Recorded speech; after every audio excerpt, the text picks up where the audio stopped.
लातूर जिल्ह्यात अंमली पदार्थाविरोधात मोहिमेला मोठे यश. 7.42 लाखांचा 24 किलो 740 ग्राम गांजा जप्त, एका आरोपीला रंगेहात अटक. लातूर जिल्ह्यात सुरू असलेली अंमली पदार्थाविरोधात विशेष मोहिमेत स्थानिक गुन्हे शाखेला मोठे यश मिळाले आहे. तब्बल 7,42,200 रुपये किमतीचा 24 किलो 740 ग्राम गांजा जप्त करण्यात आला असून एक आरोपीला रंगेहात ताब्यात घेण्यात आले आहे.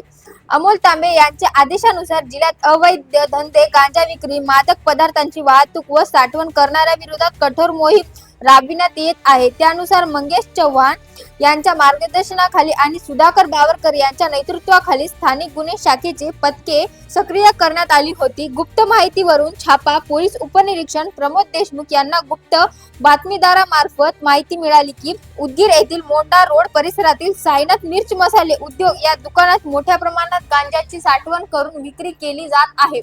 तात्काळ वरिष्ठांना माहिती देऊन नियोजनबद्ध कारवाई करण्यात आली. नायब तहसीलदार, शासकीय पंच, फॉरेन्सिक अधिकारी व व्हिडिओग्राफर यांच्या उपस्थित सायंकाळी सुमारे 5:30च्या दरम्यान पोलिसांनी साईनाथ मिर्च मसाले उद्योग येथे छापा टाकण्यात आला. छाप्यामध्ये दुकानातून मोठ्या प्रमाणात गांजा जप्त करण्यात आला. आरोपी शुभरत्न उर्फ कपिल बाबूराव गायकवाड, वय 19, राहणार फुलेनगर, उदगीर यास ताब्यात घेण्यात आले. जप्त गांजाचे वजन 24 किलो 740 ग्राम असून त्याची किंमत सुमारे 7,42,200 इतकी आहे. या प्रकरणी गुन्हा दाखल करण्यात आला असून पुढील तपास सुरू आहे.